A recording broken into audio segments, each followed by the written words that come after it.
ভারতের নিরাপত্তা বাহিনী জম্মু কাশ্মীরে নতুন করে অপারেশন মহাদেব চালু করেছে, যার আওতায় রাজ্যের পুঞ্জ ও রাজৌরি জেলাগুলোতে শুরু হয়েছে তীব্র সেনা অভিযান। সেনাবাহিনী জানিয়েছে এই অভিযানের মূল লক্ষ্য হল সীমান্তবর্তী এলাকায় লুকিয়ে থাকা জঙ্গি গোষ্ঠী ও তাদের সহযোগীদের খুঁজে বের করে নির্মূল করা। অভিযানে এখন পর্যন্ত অন্তত ৩ জন সন্দেহভাজন সন্ত্রাসী নিহত হয়েছে বলে জানানো হয়েছে। সেনাবাহিনীর সূত্র অনুযায়ী অভিযানের সময় নিরাপত্তা বাহিনীকে লক্ষ্য করে ভারী গোলাবর্ষণ করা হলে পাল্টা জবাব দেওয়া হয়, যার ফলে সংঘর্ষে ওই ৩ জন প্রাণ হারায়। এলাকা জুড়ে চলছে তল্লাশি, বন্ধ করে দেওয়া হয়েছে একাধিক রাস্তা, চালু করা হয়েছে ড্রোন নজরদারি ও হেলিকপ্টার টহল।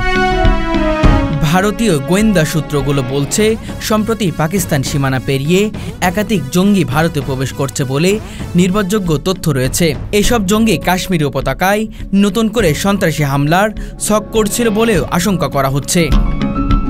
অপারেশন মহাদেব এই আওতায় সেনাবাহিনী কেবল অস্ত্রধারী জঙ্গিদের নয়, তাদের আশ্রয়দাতাদেরও চিহ্নিত করে দমন করার পরিকল্পনা নিয়েছে। সেনাবাহিনীর এক মুখপাত্র জানিয়েছেন, এই অভিযান দীর্ঘদিন হতে পারে এবং যতদিন না পুরো এলাকা সুরক্ষিত ঘোষণা করা যায় ততদিন যা চলবে।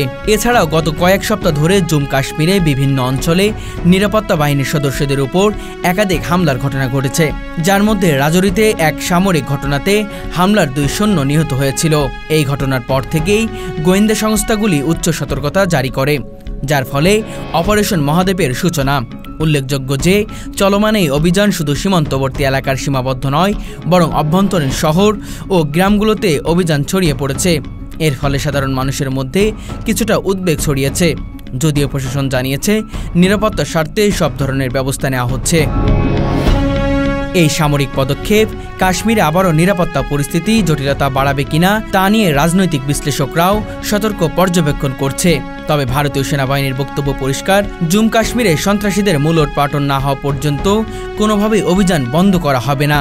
ভারতের প্রতিরক্ষা মন্ত্রণালয় সূত্রে জানা গেছে, অপারেশন মহাদেব মূলত একটি মাল্টি লেয়ার কৌশল হিসেবে গড়ে তোলা হয়েছে, যেখানে সেনাবাহিনীর সঙ্গে যৌথভাবে অংশ নিচ্ছে পুলিশ ও গোয়েন্দা সংস্থাগুলোর একাধিক ইউনিট।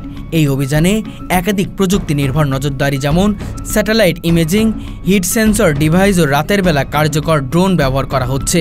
আরেকটি গুরুত্বপূর্ণ দিক হল, অভিযানের আগে থেকেই পুঞ্জ ও রাজকীয় অঞ্চলে সাধারণ মানুষের চলাচলের উপর কড়া বিধিনিষেধ জারি করা হয়েছে।